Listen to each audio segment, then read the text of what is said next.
हो गया? Thank you. Okay, welcome to Byoma IS Delhi. I am P Ranjit. इतिहास के सेशन में, इतिहास के इस लेक्चर में आपका स्वागत है। आशा है आप अच्छे होंगे और प्री की तैयारी अच्छे मन से सही दिशा में तैयार कर चुके होंगे, तैयारी प्रारंभ कर चुके होंगे।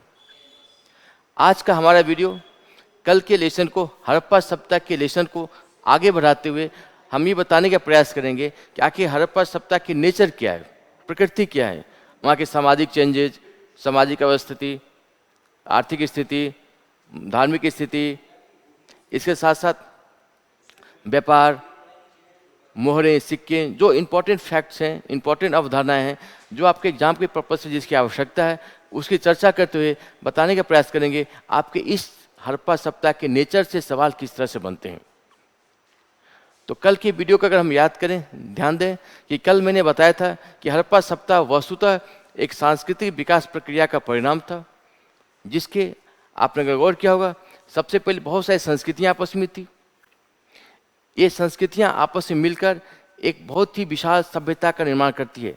अगर आप उसको फिगर से समझना चाहें तो एक नियोलिथिक कल्चर था,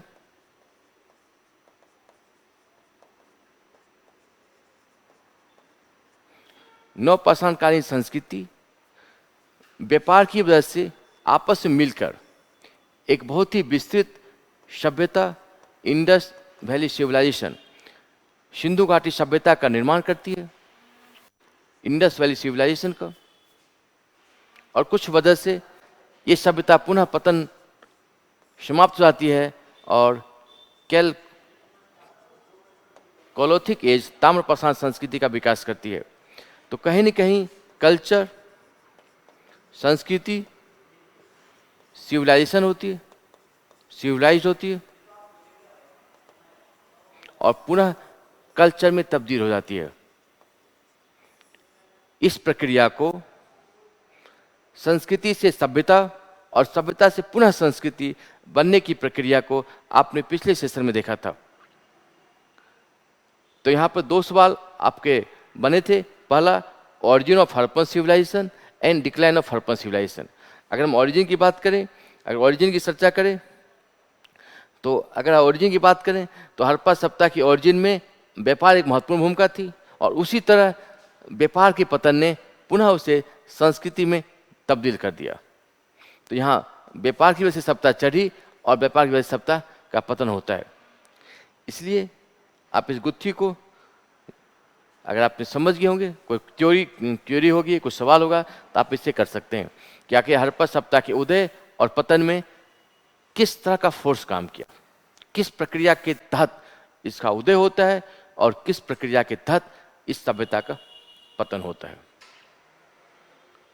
इसकी चर्चा करूं, इस चर्चा को आगे बढ़ाऊं, इससे पहले एक बात और आवश्यक, इतिहास बहुत ही इंपॉर्टेंट है आपके एग्जाम के पर्पज से। देखिए, इतिहास की आपको इतिहास बेहतर आपकी इतिहास में समझ हो, ये आपको दो जगह काम आएंगे। अगर आपका हिस्ट्री कमजोर है तो यूपीएससी के सिलेबस में जितने भी सब्जेक्ट आप देखे होंगे वो सारे सब्जेक्ट धीरे धीरे कमजोर पड़ जाएंगे। आप बेसिक सब्जेक्ट है, ये आधार है ये। अगर आप इतिहास कमजोर है तो आप जनरल स्टडीज हो, जीके का हो, पॉलिटी हो, इकोनॉमिक्स हो, वो सब धीरे धीरे कमजोर पड़ते चले जाएंगे। इस इतिहास को बहुत अच्छे तरीके से समझेंगे। इतिहास एक बहुत ही विस्तृत दृष्टिकोण, बेहतर अप्रोच बनाने का काम करता है। अगर आपका हिस्ट्री कमजोर है तो आपका बेहतर अप्रोच, बेहतर दृष्टिकोण आगे नहीं बन पाएगा। किसी भी समस्या के जड़ तक जाने के लिए इतिहास सब्जेक्ट की आपको आवश्यकता पड़ेगी। अगर इतिहास कमजोर है, उस समस्या के जड़ तक आप नहीं जा पाएंगे, और जब तक आप जड़ तक नहीं जा पाएंगे आपको यूपीएससी का सवाल सॉल्व नहीं हो पाएगा। इसे हमेशा ध्यान रखिए, हिस्ट्री को बहुत अच्छे तरीके से पढ़ना है, ग्रास्प करना है और हर संकल्पना को, हर कंसेप्ट को, हर अवधारणा को ठीक ठीक तरीके से पढ़कर समझकर आगे बढ़ना है। अगर आप उस गुत्थी को, उस पहलू को, उस संकल्पना को, उस कंसेप्ट को आप नहीं समझे हैं तो कई बार पढ़ें, कई बार पूछकर भी आप समझ सकते हैं कि वाकई ये प्रॉब्लम, ये समस्या क्यों आ रही है। लेकिन अगर उसको नेगलेक्ट कर दिया तो बहुत ही बड़ी समस्या, एग्जाम के पर्पज से आपको बहुत बड़ी समस्या आ जाएगी। एक मैं कहानी की सुना के आपको बताने का प्रयास करता हूँ। जब नेहरू जी जेल में थे, जब आज़ादी का दौर था, 1942 का मूवमेंट चल रहा था, भारत छोड़ो आंदोलन। उसी वक्त भारत छोड़ो आंदोलन की वक्त थी, आपको पता होगा, भारत के तमाम राष्ट्रीय आंदोलन के जो नेता थे उनको जेल में बंद कर दिया गया था, वो चाहे महात्मा गांधी हो, नेहरू जी हो, सुभाष या फिर पटेल हो। उसी के तहत नेहरू जी को अहमदनगर जेल में बंद किया गया था। महाराष्ट्र का अहमदनगर किला है, उसी किला को जेल का रूप देकर नेहरू जी को वहां पर बंद कर दिया गया था, जेल में थे वो। और आपको पता होगा वो जेल में क्या कर रहे थे वो, उन्होंने जेल में डिस्कवरी ऑफ इंडिया नामक पुस्तक लिखी। जबकि आपको पता होगा वो भारतीय राष्ट्रीय आंदोलन के सबसे बड़े नेताओं में शुमार थे, प्रधानमंत्री के सशक्त दावेदार थे, देश उनकी ओर आशावादी निगाहों से देख रहा था, मतलब पीएम के दावेदार थे, सशक्त दावेदार थे। और ये भी करीब करीब कन्फर्म हो चुका था कि आज न कल अंग्रेज भी देश छोड़ के, अंग्रेजों को देश छोड़ना ही पड़ेगा। तो पीएम की दावेदारी की पूर्व संध्या पे कुछ वक्त पहले वो भारत के इतिहास और विरासत संस्कृति को समझने का प्रयास कर रहे थे। अब सोचिए, जो नेहरू जी पीएम के दावेदार थे, उन्होंने उस वक्त इतिहास पढ़ने की, इतिहास लिखने की, इतिहास समझने की कष्ट क्यों किया? क्योंकि उन्हें पता था, उन्हें मालूम होगा कि बेहतर इतिहास की समझ के बिना हम बेहतर भविष्य नहीं बना पाएंगे। अगर हमें बेहतर भविष्य बनाना है, भारत का बेहतर भविष्य बनेगा जब तक हम भारत की ऐतिहासिक परिप्रेक्ष्य से, संस्कृति से, यहाँ की सभ्यता से, यहाँ के विकास से, यहाँ की परिवर्तन से पूर्ण रूपेण वाकिफ नहीं होंगे, तब तक हम देश का भविष्य बेहतर नहीं बना पाएंगे। तो वो जो देश के प्राइम मिनिस्टर, पीएम के सशक्त दावेदार थे, जिनके हाथों में देश की बागडोर आने वाली थी, वो भी इतिहास में उन्होंने किताब लिख रहे थे, डिस्कवरी ऑफ इंडिया। और जो उनके विचार थे, जो आइडियाज आ रहे थे, जो तथ्य और अवधारणा उन्होंने देखा, समझा, पढ़ा, ग्रास्प किया, डाइजेस्ट किया, उन्होंने उस बिंदु को डिस्कवरी ऑफ इंडिया में लिखने का प्रयास किया। और कभी आपको मौका मिले तो आप डिस्कवरी ऑफ इंडिया भी पढ़ने का प्रयास करेंगे। तो मेरे कहने का ये तात्पर्य था कि इतिहास, अगर यूपीएससी के एस्पिरेंट हैं, यूपीएससी के कैंडिडेट हैं, यूपीएससी एग्जाम देना चाहते हैं, सफल होना चाहते हैं, तो इतिहास जरूर पढ़ेंगे और अच्छे से पढ़ेंगे। इतिहास अगर आप अच्छे से नहीं पढ़ें तो भारत की सांस्कृतिक विरासत को, भारत के आर्थिक और सामाजिक स्थिति को बेहतर आपकी समझ डेवलप नहीं हो पाएगी। इसे आप नेहरू जी से भी सीख सकते हैं कि नेहरू जी भी ने इतनी उहापोह के दौर में, इतने आंदोलन चल रहे थे, इतनी सारी परेशानियां थी, इतने सारे देश एक संक्रमण के काल से गुजर रहा था, उस वक्त भी उन्होंने फुर्सत से समय निकाल के डिस्कवरी ऑफ इंडिया नामक पुस्तक लिखकर और भारत के अतीत का वर्णन किया, भारत के अतीत का इतिहास लिखा, भारत के अतीत को पढ़ने समझने का प्रयास किया।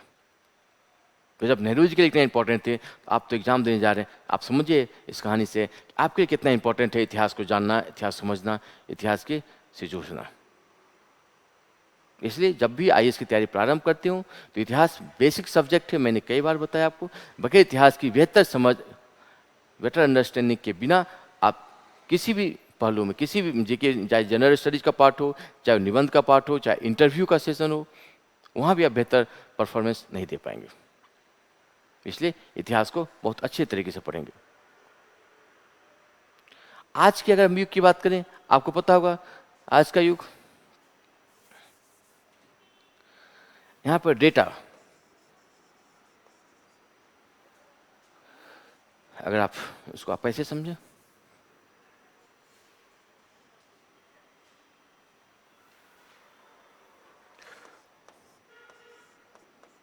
डाटा, इंफॉर्मेशन,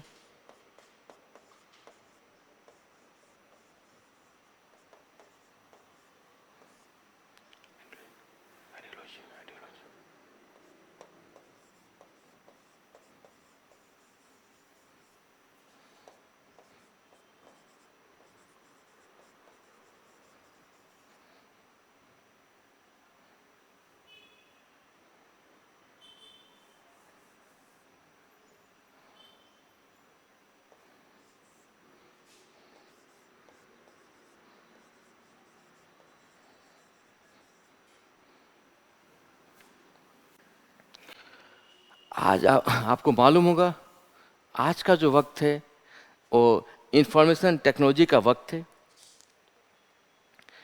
और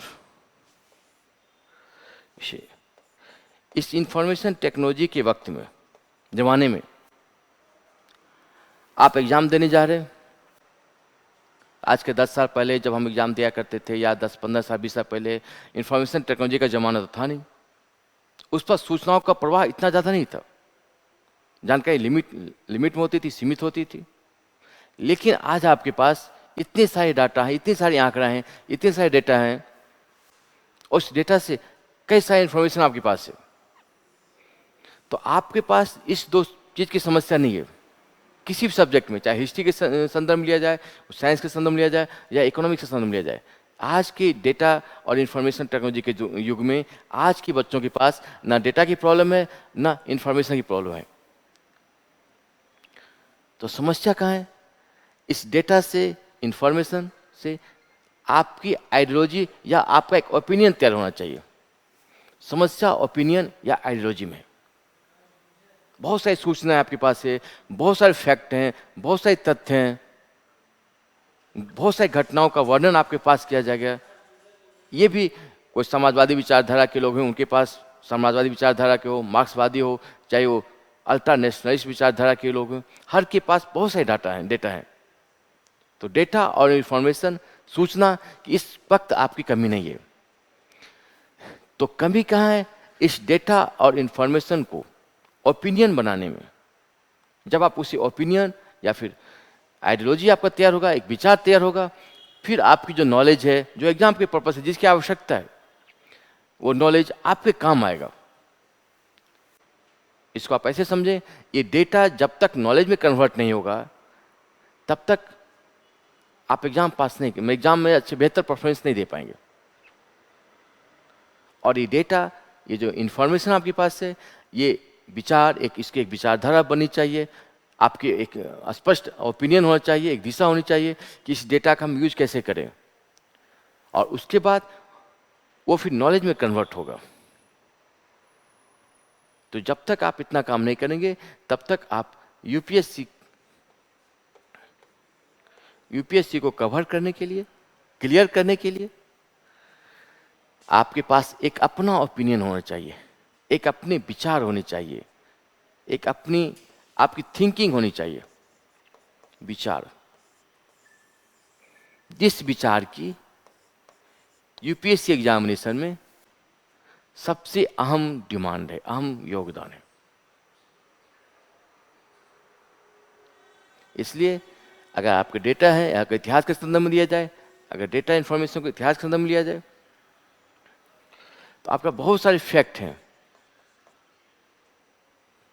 लेकिन ये फैक्ट जब तक आपके विचार में तब्दील नहीं होंगे, तब तक आप यूपीएससी एग्जाम को क्लियर नहीं कर पाएंगे। इसलिए आप जो भी पढ़ते हो, उन सूचनाओं को, एक तो आपके पास सटीक और सही सूचना होनी चाहिए। इंफॉर्मेशन टेक्नोलॉजी के युग में एक खतरा ये भी है, आपने भ्रामक सूचनाओं को संग्रह कर लिया है, आपके पास गलत जानकारी आ गई है। तो उस गलत जानकारी को हटाकर आप जो बेसिक टेक्स्ट बुक हैं, या जो बेसिक, जहाँ से भी आप जिस साइट से, जिस जगह से आप सूचना को कलेक्ट करते हैं, वो साइट ऑथेंटिक होनी चाहिए, वो किताबें ऑथेंटिक होनी चाहिए। उन किताबों से जो आप इंफॉर्मेशन सही इकट्ठा करते हैं, उस इंफॉर्मेशन को सोचकर, कुछ समय देकर, कुछ वक्त देकर, उसके संदर्भ में अपना एक ओपिनियन तैयार करें। जब आपकी ओपिनियन बनेगी, जब आपके उस पर विचार बनेंगे, तभी आपके सवाल आपके हल होंगे। अगर इतिहास के संदर्भ में लिया जाए, तो सपोज इट आपने हड़प्पा सप्ताह को पढ़ा, तो हड़प्पा सप्ताह के बहुत सारे फैक्ट हैं, बहुत सारे तथ्य हैं, बहुत सारी घटनाओं का संग्रह है। इस युग में आपके पास इंफॉर्मेशन की समस्या नहीं होगी। आप किसी भी नेट साइट को खोलेंगे, बहुत सारे तथ्य, फैक्ट आपके पास मिल जाएंगे। लेकिन उस फैक्ट पे, उस सही तथ्यों को खोज कर अपने पास रखना, फिर उससे एक अपना विचार बनाना। जब आपके विचार बनेंगे, तब आपके पास एक नॉलेज या ज्ञान आएगा। वही ज्ञान इस एग्जाम के लिए काम आएगा। अगर आपने फैक्ट याद कर लिया, तथ्य याद कर लिया, तो फिर आपके सवाल बहुत ज़्यादा हल नहीं होंगे।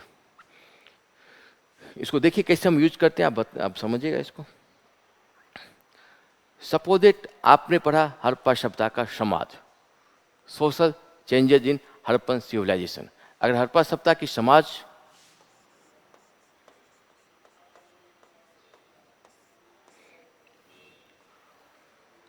जब आप हड़प्पा सभ्यता के समाज को पढ़ते हैं, आप किसी भी साइट पे जाएं या किसी बुक को खोल के देखें, बहुत सारे फैक्ट हैं। किस किस धातु का इस्तेमाल करते थे, किस तरह की मूर्तियाँ मिली हैं, किस तरह के मोहरे मिले हैं, किस तरह का उनका जीवन दर्शन था, मोहरे में किस किस धातु का इस्तेमाल, किस किस धातु की मोहरे बनी, मोहरे क्या क्या काम करते थे, है ना, कितनी जातियाँ मिली, बहुत सारे फैक्ट थे। लेकिन अब आपका जो सवाल रहेगा, अब आपके आज के वक्त जो सवाल रहता है, उन तथ्यों से परे जाकर एक ऐसा सवाल रहेगा जो आपकी दृष्टि का मूल्यांकन करेगा, आपके ओपिनियन की जांच करेगा। वो अगर आपको हड़प्पा सभ्यता बताना हो, आप क्या बताएंगे? हड़प्पा सभ्यता की, सपोज क्वेश्चन सिंपल सा ही रहा, हड़प्पा सभ्यता के समाज की विशेषताओं को बताएं, इनके फीचर्स क्या क्या हैं, क्या क्या विशेषताएं हैं।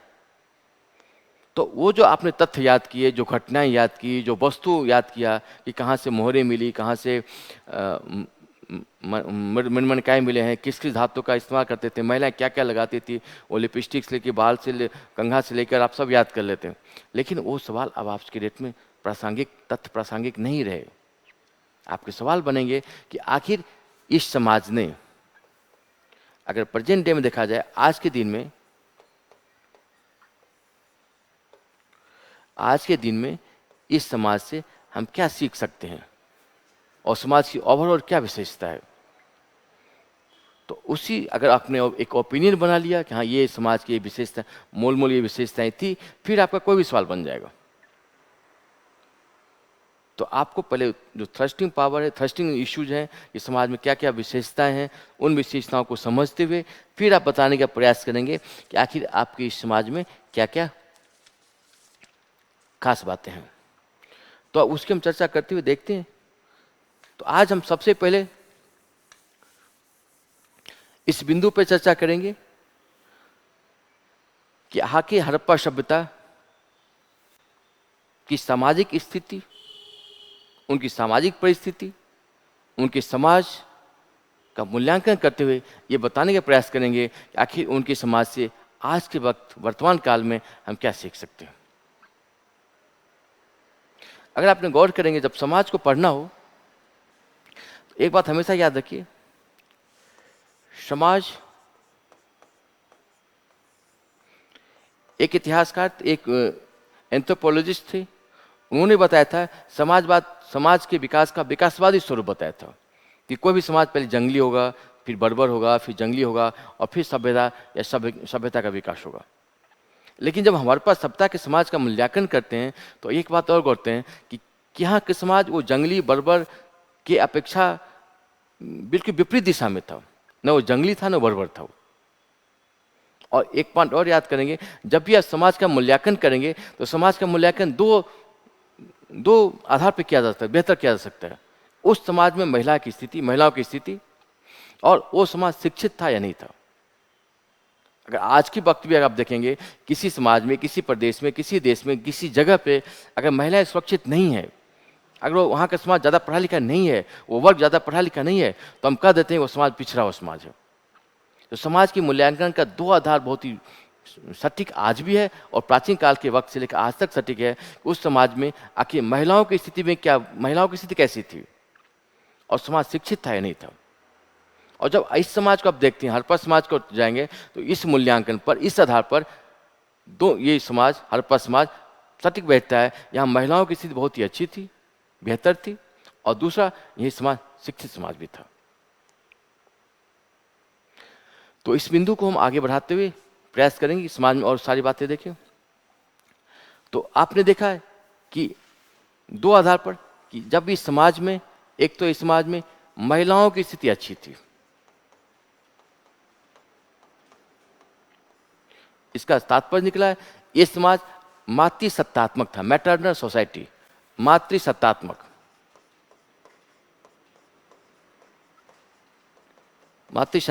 था ये, या लैंगिक भेदभाव यहाँ पर देखने को ज़्यादा नहीं मिलते हैं। तो समाज का मूल्यांकन का जो पहला बिंदु है कि जिस समाज में महिलाओं की स्थिति अच्छी हो, वो समाज डेवलप डेवलप या प्रोग्रेसिव माना जाता है। तो इस बिंदु पर समाज खरा उतरता है। इसके साथ साथ दूसरा जो बिंदु है वो है शिक्षा का विकास। शिक्षा, इस बिंदु पर भी ये समाज खरा मिलता है। मैं हड़प्पा समाज की बात कर रहा हूँ। इस बिंदु पर भी समाज खरा उतरता है कि समाज शिक्षित भी था और समाज मातृ सत्तात्मक मैटरनल सोसाइटी थी। It was an maternal society, या महिलाओं की स्थिति बहुत ही बेहतर थी। आप तो ये दो बात याद रखेंगे जो इस बात का सूचक है कि समाज विकास के दौर से गुजर रहा था, प्रगतिशील समाज था। समाज में अगर आप आज के डेट में बताना चाहें तो इस दो बिंदु के आधार पर ही बता सकते हैं कि समाज में प्रगतिशीलता के तत्व उपस्थित थे। और ये खास ये दो बिंदु है आज भी हम सीख सकते हैं। तो इसकी चर्चा हम और आगे करते हैं। सबसे पहले एक पॉइंट समझते चलते हैं कि आगे समाज में क्या क्या और हम देखेंगे। समाज, तो सबसे पहला पॉइंट अगर हम समाज को देखें तो समाज में एक तत्व होता है जिसे कहते हैं प्रजाति, रेसिस। प्रजाति, प्रजाति। जब भी अगर आप आज की वक्त अगर हम हिंदुस्तान के समाज की चर्चा करें या किसी और देश के समाज की चर्चा करें तो पहला सवाल है कि समाज में कौन कौन सी जातियां थी या कौन कौन से वर्ण रहते हैं, कौन कौन से धर्म के लोग रहते हैं।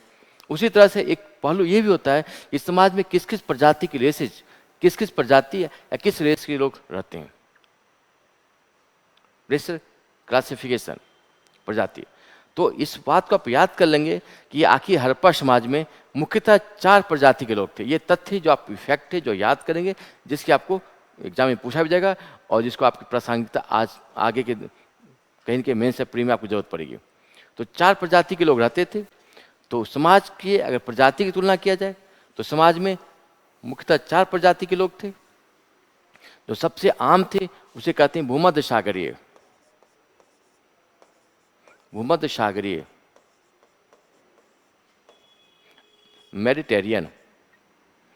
तो हड़प्पा समाज के में अधिकांश प्रजाति जो लोग थे वो भूमध्य सागरीय प्रजाति के लोग थे।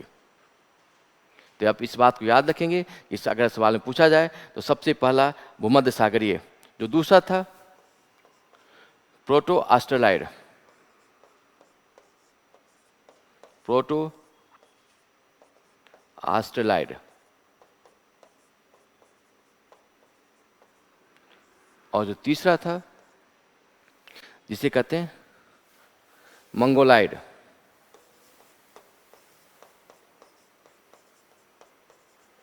मंगोलाइड। और जो चौथा था वो था अल्पाइन। अल्पाइन। तो हड़प्पा समाज में अगर हम रेस की तुलना करें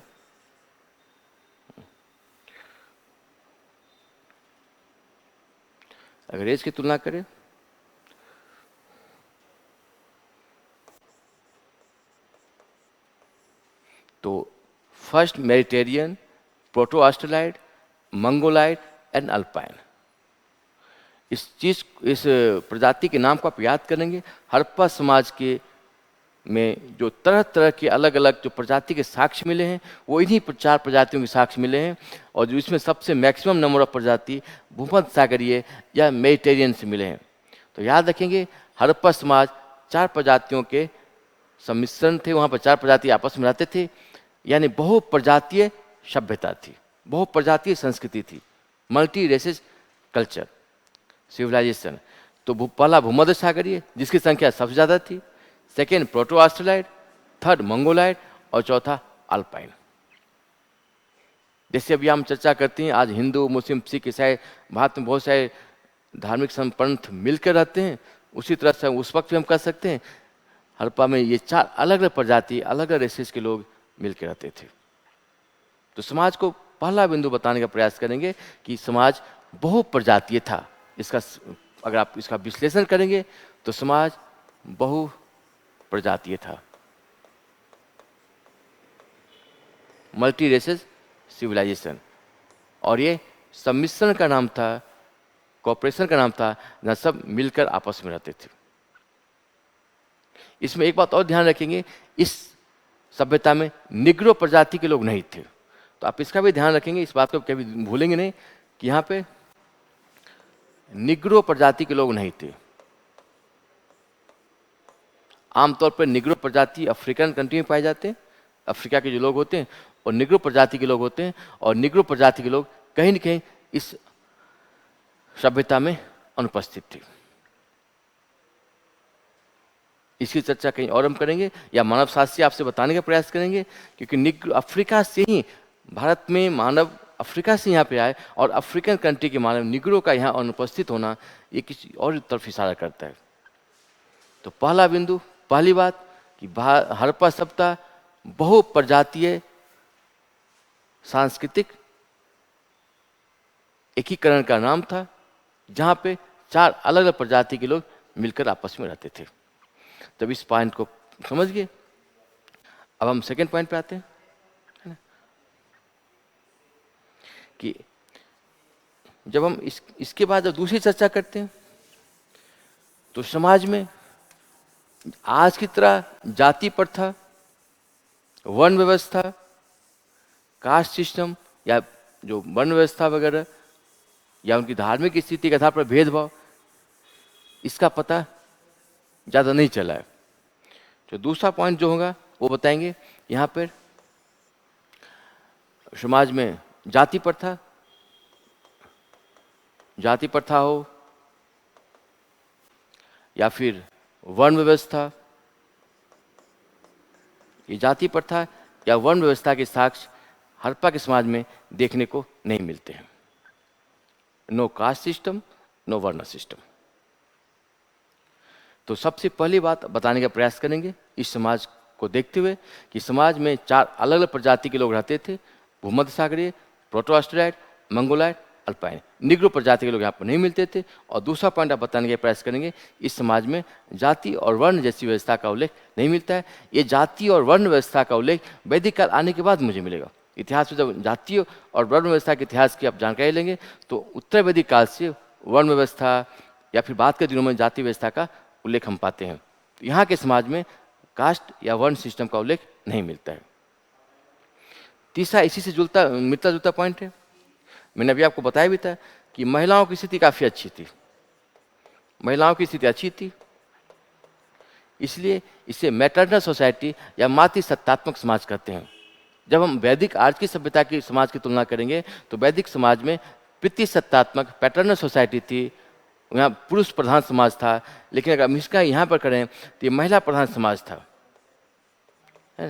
अगर इसकी तुलना करें तो ये महिला प्रधान समाज था, जबकि वैदिक सभ्यता के समय, वैदिक आर्जन के समय या आज के वक्त पे आप गौर करेंगे तो समाज पुरुष प्रधान समाज है। आमतौर पर पुरुष की प्रधानता होती है घर में, परिवार में। लेकिन इस वक्त का समाज महिला प्रधान या मातृसत्तात्मक समाज था, जो हमें वहाँ की डिफरेंट कलाकृतियों से, मिन मूर्तियों से देखने के बाद पता चलता है। तो यहाँ जो सबसे पहला समाज का बिंदु बनाएंगे वो कि समाज में जाति वर्ण जैसी व्यवस्थाएं देखने को नहीं मिलती है, लेकिन प्रजाति के आधार पर 4 अलग अलग प्रजाति थी, इसलिए बहुप्रजातीय संस्कृति का यहाँ नाम दिया गया है। और बहुप्रजातीय संस्कृति में ये 4 अलग अलग संस्कृति का यहाँ पे उल्लेख करके बताने का प्रयास करेंगे कि समाज में 4 प्रजाति आपस में मिल के रहते थे। इसके बाद समाज में हालांकि वर्गीय भावना थी, क्लास कन्फ्लिक्ट, क्लास डिवीजन था। तो यहाँ पर तीसरी बात, वर्ग विभेद। हालांकि बाद की समाजों की तरह जो क्लास कन्फ्लिक्ट था, क्लासिफिकेशन,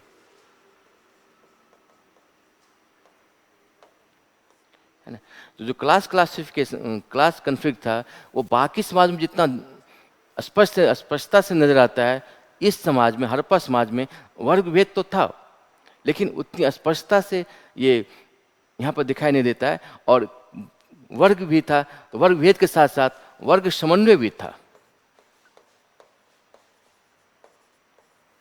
मतलब शोषण की जो प्रक्रिया थी, शोषण, एक्सप्लॉयटेशन, किसी क्लास का एक्सप्लॉयटेशन, जो बाद में आप देखते हैं, चाहे छुआछूत की भावना हो या किसी के रूप में किसी भी रूप में देख सकते हैं। वो जो क्लास, जो शोषण की बात थी, वर्ग विभेद तो था, लेकिन वर्ग समन्वय की स्वाद साथ था यहाँ पर।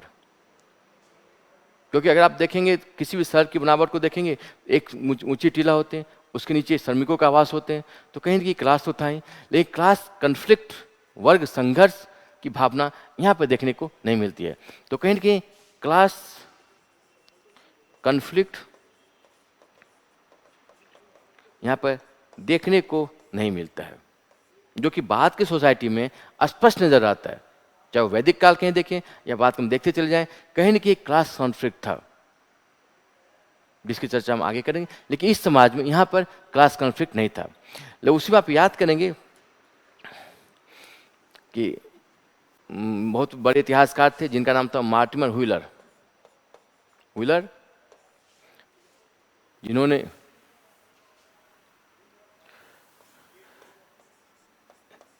ये बताने का प्रयास किया था कि हड़प्पा समाज में दास प्रथा थी। दासों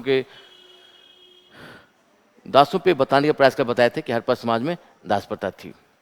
खैर ये तो अभी विवाद का बिंदु था, लेकिन ये स्पष्ट है कि हड़प्पा समाज में क्लास कन्फ्लिक्ट जैसी कोई धारणा यहाँ पे देखने को नहीं मिलती है, जो हम आज भी सीख सकते हैं। तो 3-4 पॉइंट मैंने बताया। बहुप्रजातीय संकल्पना, जाति वर्ण में बटा हुआ नहीं, क्लास क्लासिफिकेशन है होने के बावजूद क्लास कन्फ्लिक्ट का एब्सेंट होना, ये भी एक बहुत बड़ी खूबसूरती है हड़प्पा समाज की, जो हम आज भी सीख सकते हैं, आज भी वर्तमान काल में, जिसकी प्रासंगिकता बहुत ज़्यादा है। इसके साथ साथ अगर ओवरऑल समाज का हम वर्णन करें, विश्लेषण करें, तो आपको क्या लगता है कि समाज जो बेसिक इंस्टिंक्ट था, जो बेसिक संरचना थी समाज की, वो प्रगतिशील थी या ऑर्थोडॉक्स थी? समाज में एक बिंदु ये भी होता है कि समाज कूपमंडूक समाज था, अंधविश्वासी समाज था, परंपरावादी समाज था, ट्रेडिशनल समाज था, या समाज प्रगतिशील था। तो जब हड़प्पा समाज का हम विश्लेषण करते हैं तो हड़प्पा समाज विकासवादी समाज था और प्रोग्रेसिव समाज था, प्रगतिशील समाज था। क्योंकि आप देखिए कैसे हड़प्पा 3000 साल में ही हड़प्पा समाज ने खेती की शुरुआत की, और खेती करते करते खेती व्यापार और विदेश व्यापार के माध्यम से बहुत ही विशाल एरिया में, बहुत ही बड़ी एरिया में उसने विशाल सभ्यता को खड़े कर लिया। वो दर्शाता है कि उसकी सोच, उनकी सोच बहुत ही आगे थी, उनका दृष्टिकोण, उनकी सोच, उनकी जो समझ थी वो प्रगतिशील थी, प्रोग्रेसिव थी। तो प्रगतिशीलता के तत्व उन समाज में देखने को मिलते हैं, जो आप बताएंगे कि कृषि को उन्होंने व्यापार में, शिल्प में, टेक्नोलॉजी में यूज करके एक विशाल सभ्यता खड़ी किया। इसका कहीं न कहीं इस समाज की सोच प्रगतिशीलता की ओर अग्रसर है, या प्रगतिशीलता की ओर दिखाने का प्रयास कर रहा है। तो ये समाज अंधविश्वासी, परंपरावादी, कूपमंडूकता, इन तरह के समाज में धारणाएं को यहाँ के समाज में देखने को नहीं मिलती है। तो थर्ड पॉइंट पे, थर्ड पैराग्राफ में बताने का प्रयास करेंगे, ये समाज प्रोग्रेसिव था, प्रगतिशील था। मतलब अंधविश्वास, रूढ़िवादिता, ऑर्थोडॉक्स, परंपरावादी, ये सब समाज के लक्षण यहाँ देखने को नहीं मिलते हैं। इसके साथ साथ एक बिंदु और हमें कि समाज में 2 तरह के दृष्टिकोण होते हैं। एक होता है पलायनवादी, एस्केपिंग, एक होता है पलायनवादी नहीं, विपरीत। तो जब आप इस समाज की व्याख्या करेंगे, इस समाज में कहीं न कहीं पलायन का दृष्टिकोण नहीं था।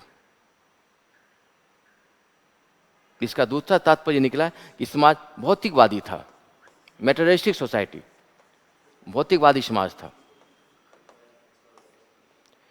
इस समाज में निराशा के तत्व, पलायन के तत्व, सब कुछ छोड़कर जंगल चले गए, तपस्या किए, वो तत्व देखने को कम मिलते हैं, बल्कि समाज भौतिकवादी था। समाज समस्याओं से जूझता था, उसका निराकरण करता था, उसका निदान करता था और फिर आगे बढ़ जाता था। तो समस्याओं से भागने का दृष्टिकोण, समस्या को छोड़ने का दृष्टिकोण, जले गए, जंगल चले गए, भाग गए, घर छोड़ दिया, इस तरह का दृष्टिकोण इस समाज में देखने को नहीं मिलता है। तो समस्या से जूझने का जो जिज्ञासा है, जो उसकी लगन है, जो मेहनत है, जो दृष्टिकोण है, वो बताता है कि समाज कहीं न कहीं भौतिकवादी समाज था, जो हम आज उसकी उनसे सीख सकते हैं, देख सकते हैं। इसके साथ साथ समाज में कहीं न कहीं शिक्षा का विकास या शिक्षित था, शिक्षा की परंपरा से जुड़ा हुआ था। समाज शिक्षित समाज था। हालांकि अभी ये कंफर्म नहीं है, क्लियर नहीं है कि उनकी लिपि पढ़ी नहीं गई है, लेकिन ये स्पष्ट है कि समाज शिक्षित समाज था। इसमें कोई दो राय नहीं है, कोई कन्फ्लिक्ट नहीं है, कोई विवाद नहीं है। लेकिन उनकी लिपि नहीं पढ़ने की वजह से ये क्लियर नहीं हो पाया कि वो क्या पढ़ते थे, कैसे पढ़ते थे, उनके पढ़ने का, लिखने का या जो भी स्टाइल था वो अभी तक हम नहीं समझ पाए। लेकिन ये स्पष्ट है, ये समाज शिक्षित था। ये समाज शिक्षित था, ये एक बहुत इंपॉर्टेंट बात है, क्योंकि उस वक्त आज के 5000 साल पहले इतनी कम वक्त में उन्होंने लिपि का, भाषा का, शिक्षा का विकास करके एक समन्वय का प्रयास किया था।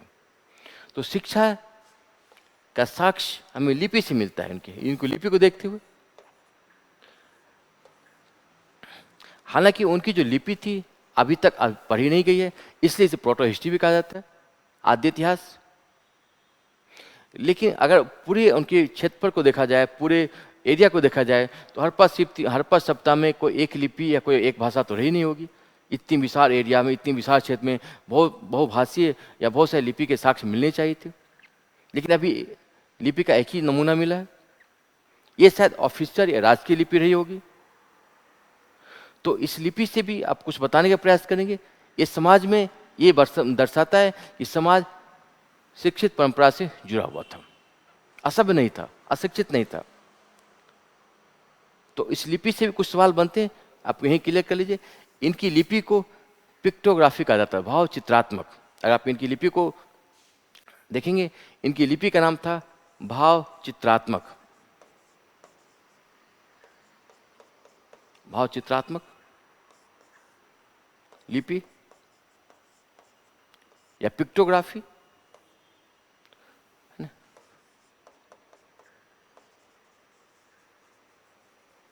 पिक्टोग्राफी मतलब चित्र बना के लिखते थे। वो मछलियों का चित्र बनाते थे, जानवरों का चित्र बनाते थे, पशु पक्षी का अंकन करते थे, यू आकार की, वो सब ज़्यादा यू आकार की आकृति बनाते थे, यू शेप की आकृति बनाते थे। तो चित्र बना बना के लिखने का प्रयास करते थे। और ये जो लिखते थे, इसमें एक बात और ध्यान रखेंगे,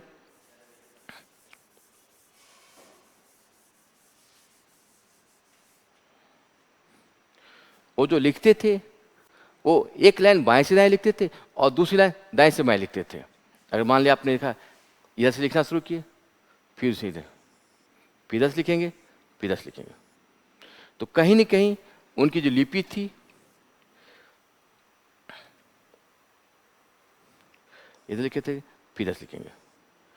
ये लेफ्ट टू राइट, फिर राइट टू लेफ्ट, फिर लेफ्ट टू राइट और फिर राइट टू लेफ्ट। तो इनकी लिपि एक बार वो बाएं से दाएं लिखते थे, फिर दूसरी लाइन वो दाएं से बाएं लिखते थे, फिर वो बाएं से दाएं लिखते थे, फिर वो दाएं से बाएं लिखते थे। तो ये, हालांकि इसकी खोज, ये ध्यान रखेंगे, ये जो इनकी पैटर्न की खोज करने वाले इतिहासकार का नाम था रेवरेंड हॉरेस। जो ये बताने का प्रयास किए कि वो एक तरफ एक बार बाएं से दाएं, फिर दूसरी तरफ दाएं से बाएं लिखते हैं। हालांकि लिपि को पढ़ने का प्रयास बहुत सारे इतिहासकारों ने किया, लेकिन अभी तक संभव नहीं हो पाया। तो इस तरह की जो लिपि लिखने का स्टाइल है, उसे नाम दिया जाता है वेस्ट्रोफेडेन। ये याद रखेंगे, इनकी लिपि को आकार को देखते हुए वेस्ट्रोफेदोन,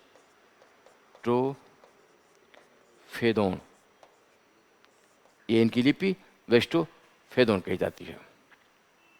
इसका तात्पर्य निकला, वो एक बार दाएं से बाएं, दूसरी बार बाएं से दाएं लिखते हैं। और कहीं न कहीं लिखकर ये चित्रों के माध्यम से लिखते हैं। और ये लिखते किस पे हैं? ये लिखते थे मोहरों पे, मोहरों पे लिखते थे, सील पे।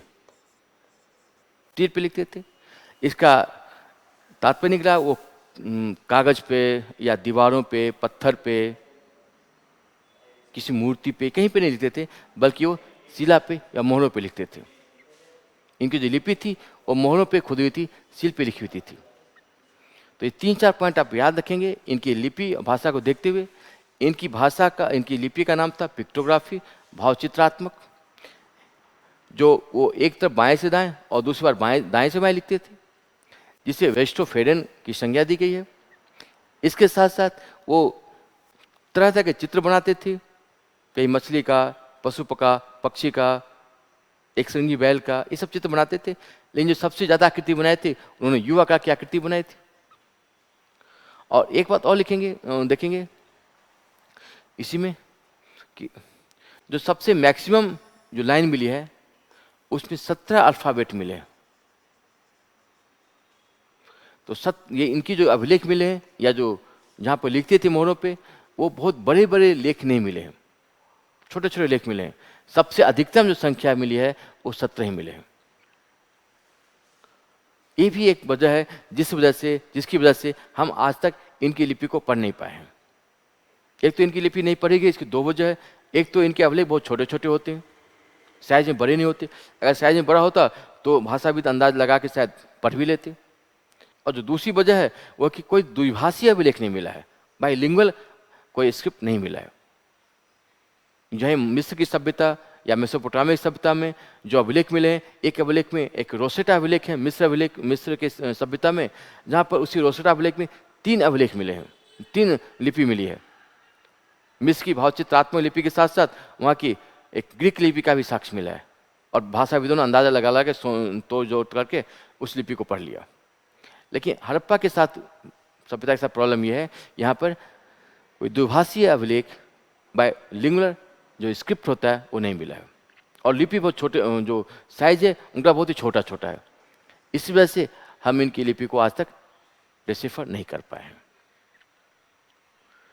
और दूसरी बात ये भी याद रखेंगे, वो जो लिखते थे वो मोहरों पे लिखते थे,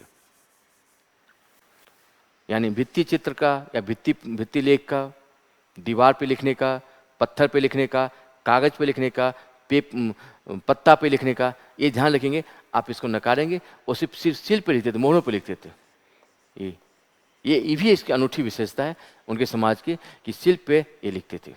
जो मोहर होते हैं उसी मोहर पर ये लोग लिखा करते थे। और इनके कुल जो अक्षर मिले हैं,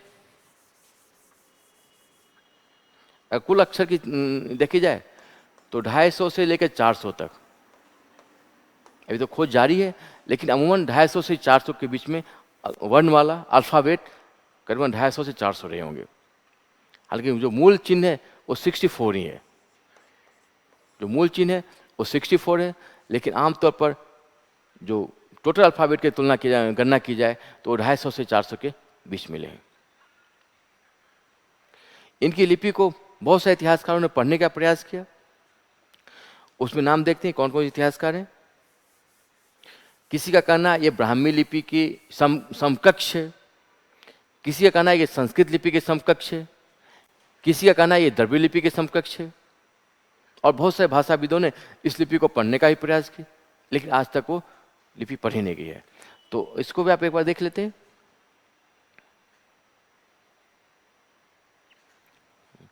तो ये भावचित्रात्मक लिपि है जिसमें 64 मूल चिन्ह है और 250 लेकर 400 अक्षर होते हैं। और वो जो मोहरे पर लिखी गई है वो मोहर सेलखड़ी की होती थी, जैसे टाइट की मोहर होती थी।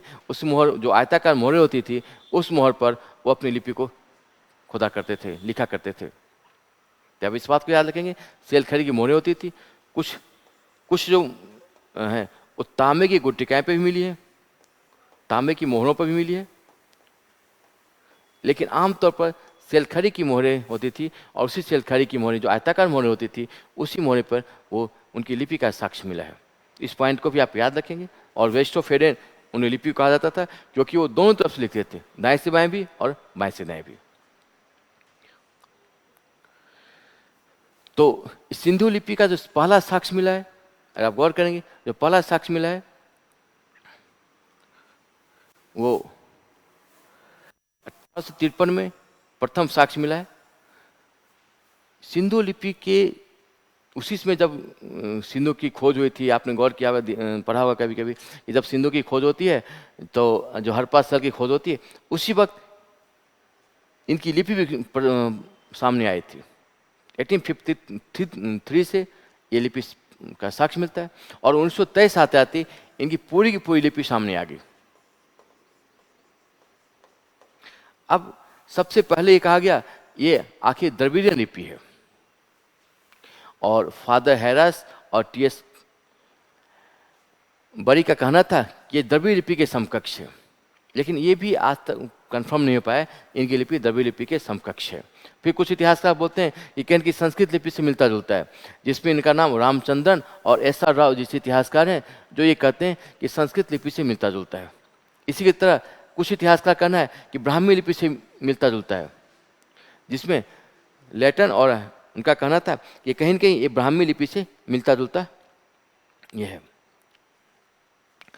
तो हालांकि इनकी लिपि नहीं पढ़ने की वजह से अब ये क्लियर नहीं कहा जा सकता है कि आखिर कौन इतिहासकार का मत ज़्यादा सही है, लेकिन आप एग्जाम में बताएंगे कि इनका नाम लेकर बताएंगे। फादर हैरिस ने कहा द्रविड़ लिपि, रामचंद्रन का संस्कृत लिपि और लेटन हंटर का ब्राह्मी लिपि के समकक्ष मानना इस बात का सूचक है कि भाषाविद अभी भी कंफ्यूज हैं, उनको समझ नहीं आ रहा है ये लिपि किसके समकक्ष है, किस लिपि के ज़्यादा करीब है। तो इनकी लिपि में इतनी सारे विवाद थे।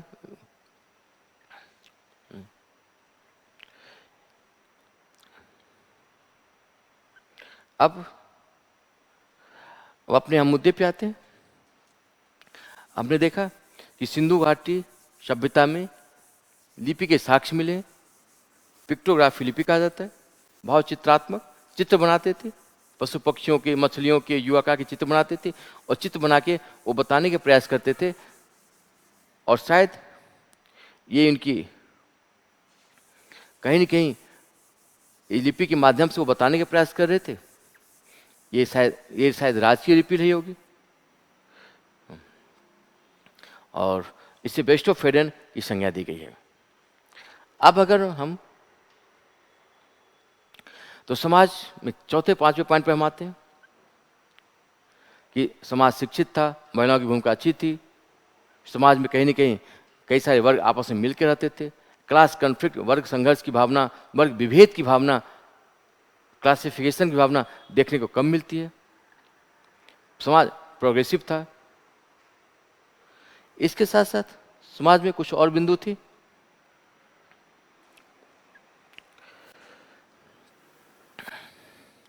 जो सबसे पहला बिंदु, समाज प्रगतिशील समाज था, प्रोग्रेसिव समाज था, क्योंकि उनके विकास को देखते हुए कृषि से शिल्प आए, शिल्प से तकनीक का विकास किया, तकनीक से व्यापार, स्थानीय व्यापार, आंतरिक व्यापार, फिर बाह्य व्यापार, दूसरे देशों के साथ एक जनजातीय समाज, एक जनजातीय सोसाइटी इतना करना, एक विदेशी व्यापार, मिस्र और मेसोपोटामिया के साथ व्यापार खड़ा करना, ये कहीं न कहीं उनकी प्रगतिशीलता और प्रगतिशील सोच को ही दर्शाता है। उनकी जो थिंकिंग थी वो काफ़ी प्रोग्रेसिव थी। तो सबसे पहला पॉइंट आप बताएंगे वो प्रोग्रेसिव थे, प्रगतिशील थे। एक पॉइंट और है इनके समाज में हिंसा के तत्व देखने को कम मिलते हैं। जब भी आप आदिम युग के या प्राचीन काल के समाज को देखेंगे तो कहीं न कहीं आपको हिंसा के तत्व जरूर देखने को मिलेंगे। युद्ध का, आक्रमण का, संसाधनों पर अधिकार आधिपत्य जमाने का, ये साक्ष्य आपको जरूर मिलेंगे। चाहे वैदिक काल, ऋग्वैदिक काल से आप आगे बढ़ें या किसी दूसरे देश का समाज का विश्लेषण करेंगे तो जरूर पाएंगे कि समाज के विकास में हिंसा के तत्व जरूर देखने को मिलते हैं। वो हिंसा आक्रमण के रूप में हो, वो शिकार के रूप में हो, हमला के रूप में हो, या दूसरे शक्ति पे आधिपत्य के रूप में हो। लेकिन इस समाज की जो सबसे बड़ी विशेषता है कि इस समाज में हिंसा के तत्व ज्यादा प्रभावशाली नहीं थे। जबकि आमतौर पर जब दूसरे समाज को आप देखेंगे, सपोज दैट एक समाज ए है, एक समाज बी है, तो संसाधन किसी मान ले ये समाज डेवलप ज़्यादा है, ये समाज कम डेवलप है, कम पिछड़ा, कम डेवलप है, तो आखिर ये इस पर हमला करेगा और फिर इसके संसाधनों को मिलाकर अपने प्रगति करेगा, अपने को आगे करेगा, अपना विकास करेगा, अपने संसाधनों का, अपने क्षेत्र का विस्तार करेगा। तो बेसिकली एंथ्रोपोलॉजी में या इतिहास में आपने देखा होगा, बाद के काल को देखेंगे कि समाज का जो विकास होता है, मतलब राज्य का जो विकास होता है, वो कहीं न कहीं संसाधनों पे आधिपत्य की थ्योरी को लेकर ही विकास बताया गया है कि संसाधनों पर आधिपत्य के लिए राज्य की संकल्पना का जन्म हुआ है। अगर मैं मजबूत हूँ तो मैं जिम्मे जितने छोटे छोटे राज्य या संसाधन होंगे उस सबको मैं हड़पूंगा। राज्य हड़पने का काम करता है वस्तुतः, कि जो कमज़ोर विकट सोसाइटी है या जो कमज़ोर, जहाँ पर कमज़ोर संसाधन, इसके पास शक्ति कमज़ोर है, उस राज्य को, उस क्षेत्र विशेष को हड़प कर, सपोज मान लिया कोई सी राज्य, आप इसको ऐसे समझ सकते हैं, मान लिया कि आप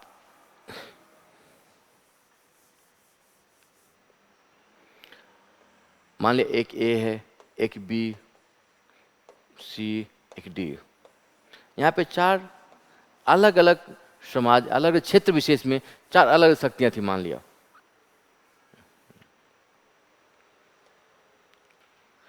एक मान लिया ए बी है, एक डी है, एक बी है। तो अगर मान लिया इसमें सबसे ज़्यादा एक एफ मान लिया, ये सबसे मजबूत था, तो ये एफ ए को हराएगा। ए के पास जो सोर्सेज हैं, जो रिसोर्सेज हैं, जो संसाधन हैं, जो भी शक्ति है, वो फिर एफ अपने ए में मिला लेगा। फिर दूसरा, फिर बी पे हमला करके बी एफ बी को मिला लेगा, फिर सी को मिला लेगा, फिर डी को मिला लेगा। अगर एफ सबसे शक्तिशाली है तो बाद के दिनों में ये जो बी सी डी वगैरह है, इसकी भूमिका समाप्त हो जाएगी और एफ सबसे शक्तिशाली शासक के रूप में सामने आएगा। क्योंकि ए ने क्या किया, ए बी सी डी के संसाधनों को आपस में मिला लिया। ये अपने संसाधन की रक्षा नहीं कर पाए, जिसकी वजह से एफ ने उनको मिलाने का काम किया। आमतौर पर राज्य की संकल्पना, देश की संकल्पना, साम्राज्य की संकल्पना इसी रूप में आप आगे देखेंगे कि साम्राज्य का विकास कहीं के हिंसा, आक्रमण, हमला, युद्ध के तहत नहीं किया जाता है आमतौर पे।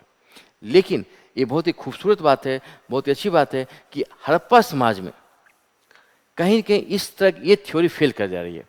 हड़प्पा समाज में जो डेवलपमेंट हुआ है, जो विकास हुआ है, उसमें आक्रमण का, संसाधनों पर आधिपत्य जमाने का, दूसरे को संसाधनों पे कब्जा करने का, इस तरह के साक्ष्य यहाँ देखने को नहीं मिलते। बल्कि मैंने बताया भी था, इसलिए कि सपोज दैट मान लिया 4 अलग अलग समाज हैं, अलग अलग क्षेत्रीय संस्कृतियाँ हैं, और एक ए बी सी और डी, यहाँ पर कोई किसी पे हमला नहीं करता है, कोई किसी दूसरे के संसाधन पर आधिपत्य जमाने का प्रयास नहीं करता है।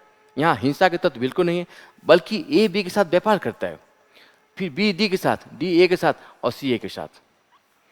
और व्यापारिक एकीकरण ने, व्यापारिक सहभागिता ने, ट्रेड ने, कॉमर्स ने इन सबको मिलाकर एक अलग कल्चर में, एक अलग सभ्यता में तब्दील कर दिया। तो जो मिलाने का तत्व था, एकीकरण का तत्व था, वो कहीं की ट्रेड एंड कॉमर्स था।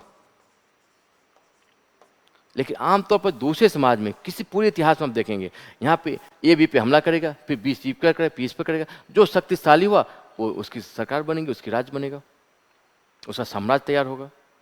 लेकिन इस तरह के तत्व हड़प्पा सभ्यता में देखने को नहीं मिलते हैं, जो उनकी बहुत ही प्रगतिशील सोच के साथ साथ इस थिंकिंग को इशारा करता है कि समृद्धि व्यापार से आती है, हिंसा से नहीं। इस बात को आप बताने का प्रयास करेंगे अपने देश में जो सहअस्तित्व की, शांति की या अहिंसा की जो कल्पना की गई है, वो कहीं न कहीं हम हड़प्पा सभ्यता से भी सीख सकते हैं। तो एक जो मेन पॉइंट था, आप उसको बताएंगे कि समाज के विकास में हिंसा के तत्व नहीं थे, बल्कि व्यापार ने इस समाज को आगे बढ़ाने का काम किया। इसी तरह से तो आप बताएंगे समाज में नॉन वायलेंस नहीं था, समाज में हिंसा के तत्व नहीं थे, और कहीं न कहीं समाज व्यापार के माध्यम से आपस में सांस्कृतिक एकीकरण की प्रक्रिया का परिणाम इस सभ्यता थी। इसके बाद मैंने अभी आपको बताया, समाज में कोई लैंगिक भेदभाव देखने को नहीं मिलते हैं। पुरुष का, महिला का भेदभाव, महिलाओं का शोषण, महिलाओं पर अत्याचार जो आम है आज तक की सोसाइटी में, आप वैदिक काल से आज तक भी देखेंगे, किसी भी देश में जाकर देखेंगे तो महिलाओं पर शोषण हो रहा है। इसलिए आप इसी महिला जो सशक्तिकरण है, महिलाओं का सम्मान हो, इससे आप सब यहाँ से आप स्टार्ट करेंगे कि हमारे समाज में सबसे पहला जो समाज था भारत का, जो सबसे पहली सभ्यता थी भारत में, वहाँ भी महिलाओं पर भेद विभेद नहीं किया गया था। तो आज हम करते हैं, तो आज हम पिछड़े हैं उस समाज से। तो जब भी आप महिला पर लेख लिखने का प्रयास करें, आप इस बिंदु को उठा सकते हैं कि महिला सशक्तिकरण, उस समाज में उस वक्त भी महिला कितनी ज़्यादा महिलाएं महिला प्रधान समाज था, महिलाएं पुरुष के साथ मिलकर काम करती थी, और कहीं न कहीं महिलाओं की प्रधानता ने इस बात को इंगित कर रहा है कि महिला को सम्मान देना, महिला को इज्जत देना, महिला को प्रतिष्ठा देना, ये भी उनकी इसी सोच को इशारा करती है। तो इसको भी आप चर्चा करेंगे, जिसकी चर्चा मैं कर रहा था कि समाज मातृसत्तात्मक था, मैटरनल सोसाइटी थी, है ना, विमेन डोमिनेटिंग सोसाइटी थी, और जिसके साक्ष्य आपको बताएंगे, साक्ष्य मिलते हैं बहुत सारे मृण मूर्तिकाओं से, टेराकोटा से, महिलाओं की बहुत सारी मूर्तियों से देख अंदाजा लगाते हैं महिलाएं ही इस समाज में लीड रोल में रही होगी। इसके साथ चौथी बात, अभी मैंने चर्चा किया था आपको कि समाज में बहुत सारे वर्ग आपस में मिल के रहते थे, बहुत सारे प्रजाति, चाहे भूमध्य सागरीय हो, मंगोलाइड हो, अल्पाइन हो, वगैरह वगैरह, उसकी चर्चा करते बताएंगे यहाँ पर इस समाज में सह-अस्तित्व की भावना, मिलजुल के रहने, समष्टिवादी की बात, समष्टिवादी समाज था। सामाजिक भेद, सामाजिक शोषण, चाहे महिला पुरुष में देखने को मिले या वर्ग के बीच भी क्लास कॉन्फ्लिक्ट नहीं था, जिसमें आपकी चर्चा कर रहा था। आप ये बताएंगे समाज में सहभागिता के तत्व, समष्टिवादी समाज था, सब मिलजुल कर रहते थे। उसी तरह से ये समाज प्लानिंग था। इसका सबसे बेहतर एग्जाम्पल है town planning. Town planning, town planning और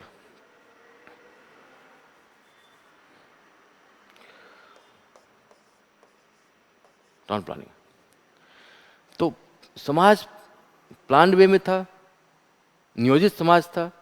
इसकी तो टाउन प्लानिंग से की जाती है, और टाउन प्लानिंग को अलग से एक चैप्टर बना के हम पढ़ेंगे, एक अलग पहलू बना के पढ़ेंगे। और टाउन प्लानिंग से कई सारे सवाल बनते हैं, और आज की टाउन प्लानिंग जो आज की मोदी की स्मार्ट सिटी योजना है, उस में आप बताने के क्रम में इस टाउन प्लानिंग की चर्चा करेंगे। और कई सारे सवाल बने हैं कि हड़प्पा के टाउन प्लानिंग से हम क्या क्या सीख सकते हैं, हड़प्पा का टाउन प्लानिंग किस प्रकार से स्मार्ट सिटी योजना को बल प्रदान करता है, ऐसे सवाल बनते हैं। तो याद रखेंगे हड़प्पा का टाउन प्लानिंग आज के वक्त भी जिसकी प्रासंगिकता मौजूद है।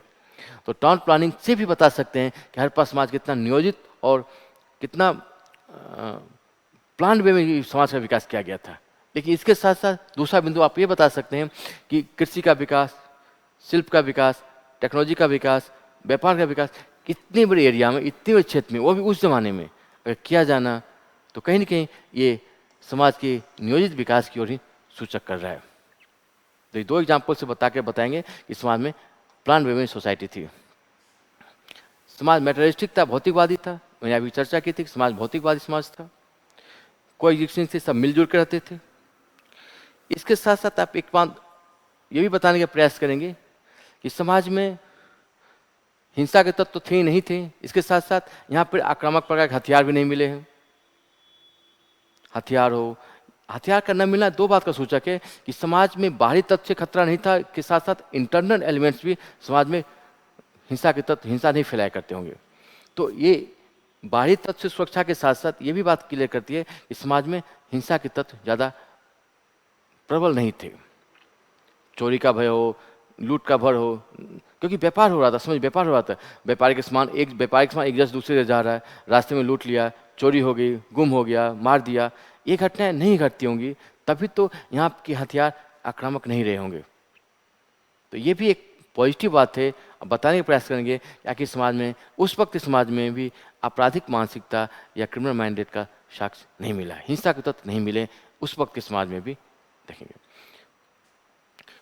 इसके साथ साथ मल्टी रेसेस, अभी आपको बताया था, मैंने आपको चर्चा की थी। और इसके साथ नो क्रिमिनल मेंटालिटी, अभी बताया मैंने आपको।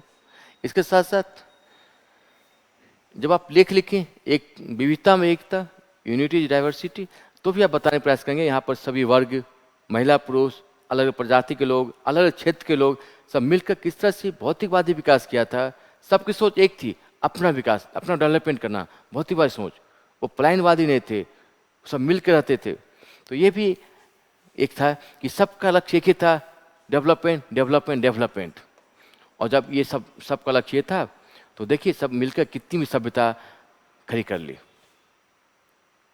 विश्व की सबसे प्राचीन, सबसे विकसित सभ्यता खड़ी करने का श्रेय इनको दिया जाता है। कहीं हिंसा के तत्व नहीं मिलते हैं, कहीं डिफरेंसेस नहीं है, कहीं विभिन्नताएं नहीं है, कहीं शोषण नहीं है। तो ये अब जब आप लेख लिखें या समाज को, हड़प्पा के समाज को विश्लेषण करें, इस पॉइंट को आप लिखेंगे कि कहीं न कहीं समाज उनका विविधता में एकता को दर्शाता है। इस बिंदु को उठाने का तात्पर्य मेरा ये था कि ये आप अपने समाज में इन बिंदुओं को बताएंगे और इन बिंदुओं से आपके सवाल बनेंगे। समाज नियोजित था, हम आज क्या सीख सकते हैं, हिंसा के तत्व, प्रगतिवादी, भौतिकवादी, जो भी समाज बताया मैंने आपको, इसी से आपके हड़प्पा के समाज, ये आपकी हुआ और आपका एक ओपिनियन तैयार हुआ। मैंने आपको आते ही बताया था, हिस्ट्री पढ़ने का तात्पर्य आज के वक्त में ये नहीं है कि आपके पास बहुत सारे तथ्य हों, बहुत सारे फैक्ट हों, बहुत सारे डेटाज हों, बहुत सारे डेटा हो, बहुत सारे इंफॉर्मेशन हो। जब आप उस इंफॉर्मेशन को, जब आप सूचना को, जब तक आप ओपिनियन में एक ओपिनियन बनाएंगे कि हड़प्पा का समाज शांति प्रिय था, एक मातृ सत्तात्मक था, इस 10 पॉइंट से ही आपकी ओपिनियन तैयार होगी। अच्छा, ये पॉइंट हड़प्पा के थे और हमें सवाल, आपके यहीं से सवाल भी बनेंगे और आपका आंसर भी यहीं से निकलेगा। इसी ओपिनियन की आवश्यकता है। इन्फॉर्मेशन को ओपिनियन में तब्दील करने की कला आपको आनी चाहिए, तभी आप यूपीएससी एग्जाम क्लियर कर सकते हैं। तो एक पहलू समाज के बताने के बाद इसमें शिक्षा का भी अहम रोल था। शिक्षा के पॉइंट व्यू को आप याद करेंगे। अब इसके बाद जो नेक्स्ट वीडियो होगा उसमें मैं कला, संस्कृति, अर्थव्यवस्था और राजनीतिक व्यवस्था की चर्चा करने के बाद बताऊंगा कि पूरी हड़प्पा सभ्यता का नेचर कैसा था। Thank you.